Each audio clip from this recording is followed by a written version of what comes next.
What the Falcons do, we rise up. Welcome to Rise Up Reactions, the show we talk all things Falcons, NFL, Georgia sports, and in general, the sports news of the day. I'm your host, Dr. Lee Denning, the Golden Hard Dog, and a lifelong sports fan, coming back to you to make Week 3 picks. Now, Week 4 picks. Week 3 did not go well for me. Ended up going 7-9. It was a really, really rough slate of games for me. We're going to see if I can do better. Almost got 8-8, but my Falcons ended up not winning the dance. I think a lot of people were surprised by some of these upset teams. A lot of eliminators are now eliminated. So we'll see what ends up happening, but let's go ahead and jump in here with some picks. But before I do that, I do want to say that the Atlanta Braves, my home baseball team, have an incredibly important series to make up because of the rain with the Mets.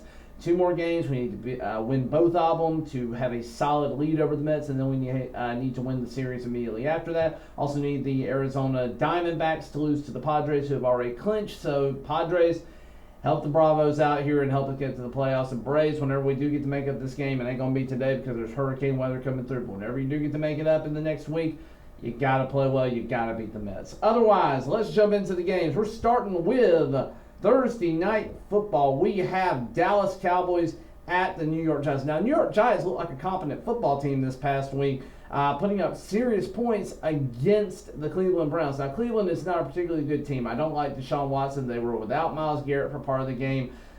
Malik Nabers looks like the real deal, and he may single-handedly save Daniel Jones' job in New York, though he should not. Dallas, they almost found a way to come back on the Ravens, but they were looking bad for most of the game. I think it says more about the Ravens struggling to put the game away than it does about the Dallas Cowboys' ability to actually play competent football.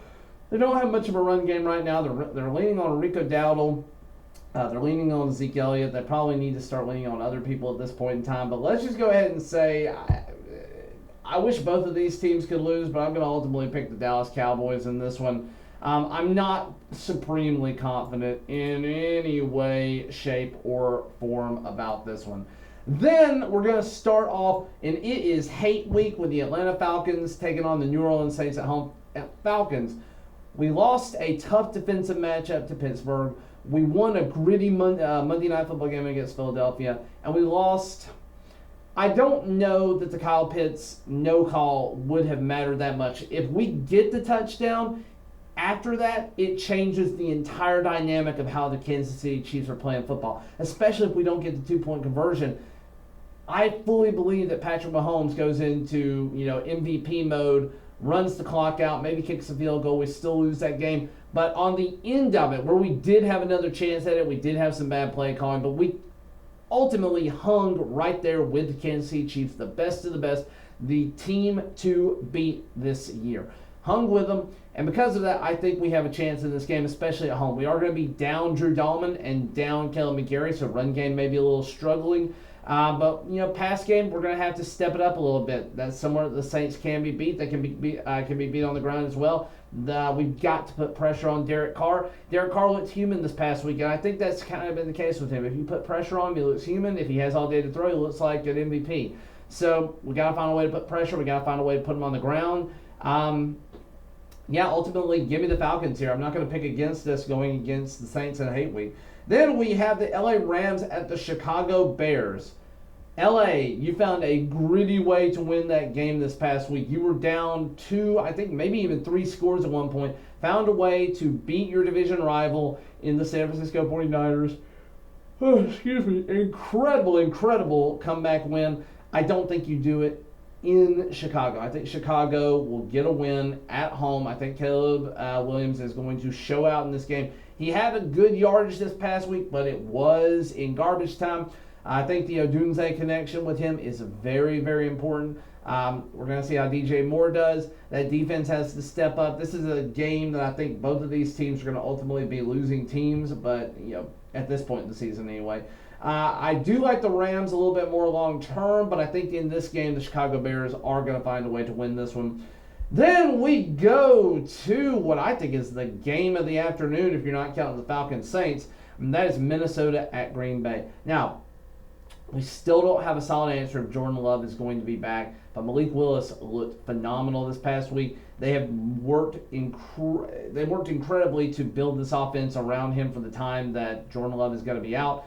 But Sam Darnold is playing lights out football right now. He has this Minnesota Vikings team that was dead in the water preseason, believing that they can do all things and believing that they can win every game. And they're going to be competitive.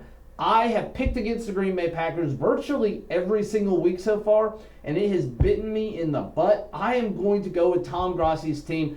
Give me the Green Bay Packers in Lambeau. I'll split the series later down the road if I need to, if I think it's worthwhile. But give me the Green Bay Packers, even banged up, at home. Their defense is playing competent football. I think that Sam Darnold comes back down to earth this week.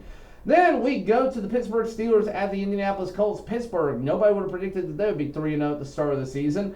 Going up against Indianapolis Colts, who are up and down depending on how Anthony Richardson plays. Jonathan Taylor should do well in this game. He finally showed some semblance of where he was a couple of years ago. Excuse me, guys, it's early this morning. Pittsburgh, though, has a solid chance of coming out of this one 4-0.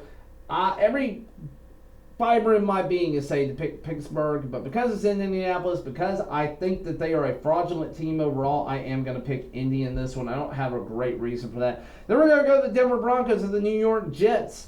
New York Jets, I think you're going to take care of business in this one. Your defense showed up last week. Aaron Rodgers looked more like his traditional form.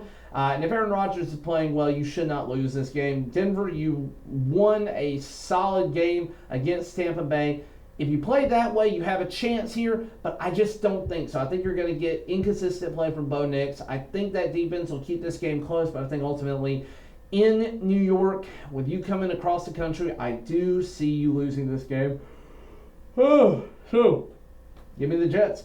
Then we have another early afternoon game. We have the Philadelphia Eagles at Tampa Bay Buccaneers.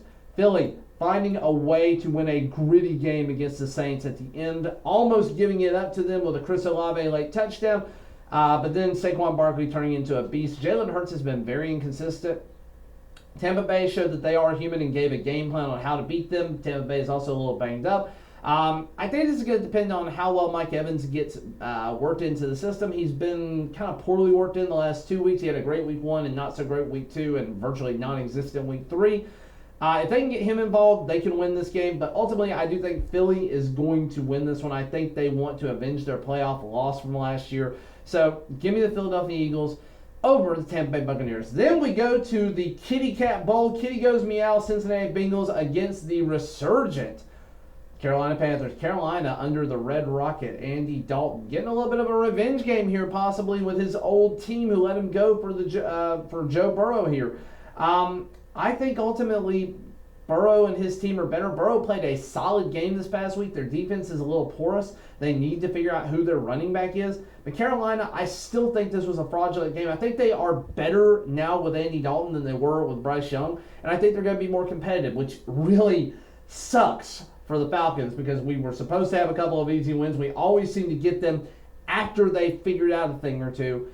And I just really don't like that we're going to be playing them in a couple of weeks here with Andy Dalton instead of Bryce Young.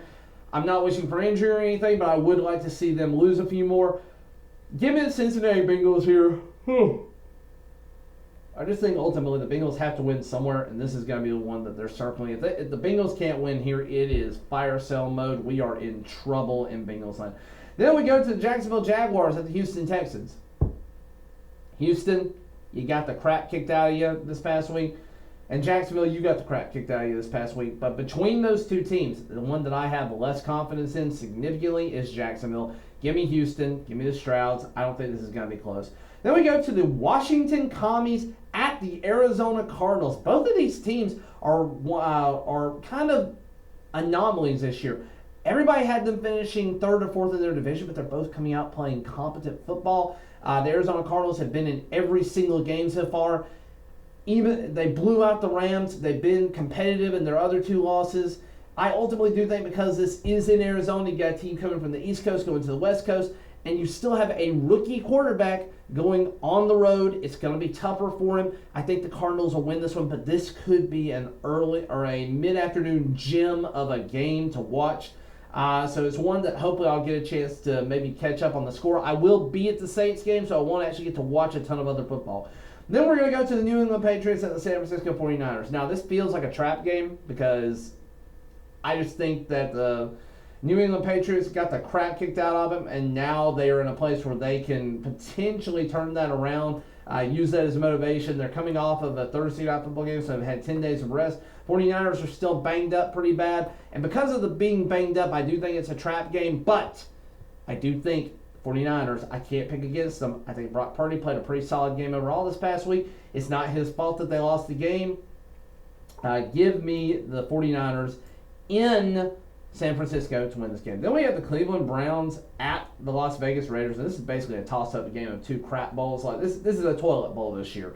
Cleveland Browns, awful. You might be missing Myles Garrett. Deshaun Watson was obviously the worst trade you've ever made in your history. A lot of people said that at the time. I've continued to say it. I think you should be looking at backup quarterbacks at this point. You need to just suck it up for the next 2 years and acknowledge that you're going to be bad. Get rid of the Deshaun Watson contract. I know it's going to suck to eat all of that dead cap. Do it in 1 year and move on. Just know that the next 2 years are probably going to be rough.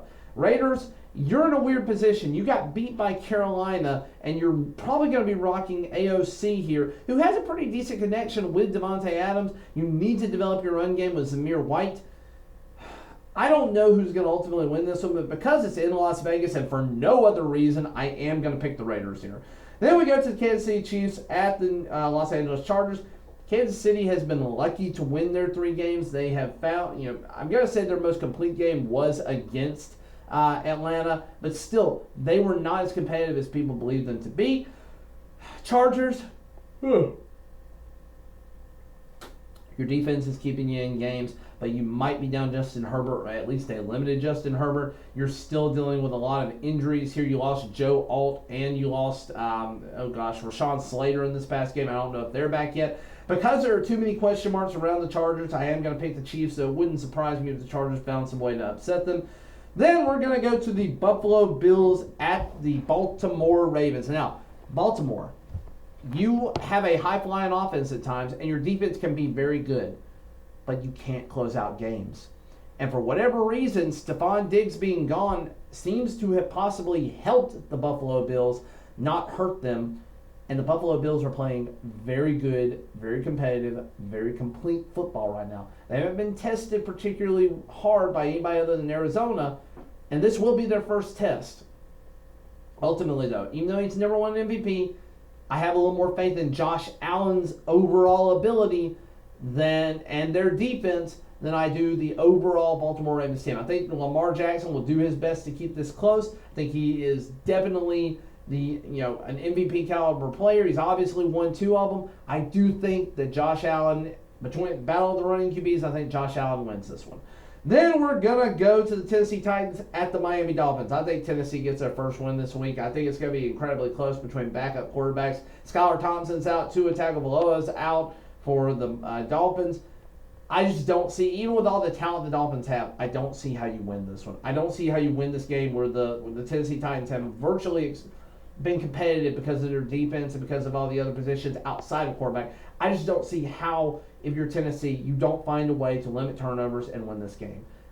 If you do that, you're going to crush Miami. I'm sorry for all the Miami fans that I have in my life. You guys I appreciate all of you, but this season is a wash. If Tua's not going to come back and play, which I personally don't think he should, this season's a wash. I'm so sorry.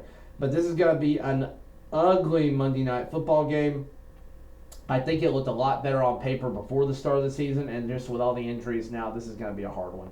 And finally, we have another Monday Night Football game. Seattle Seahawks at Detroit Lions. Detroit taking care of business this past week. They are leaving the door open for teams. Seattle 3-0. I think it's kind of a fraudulent 3-0. They haven't really played anybody that I would say is great for competition's sake.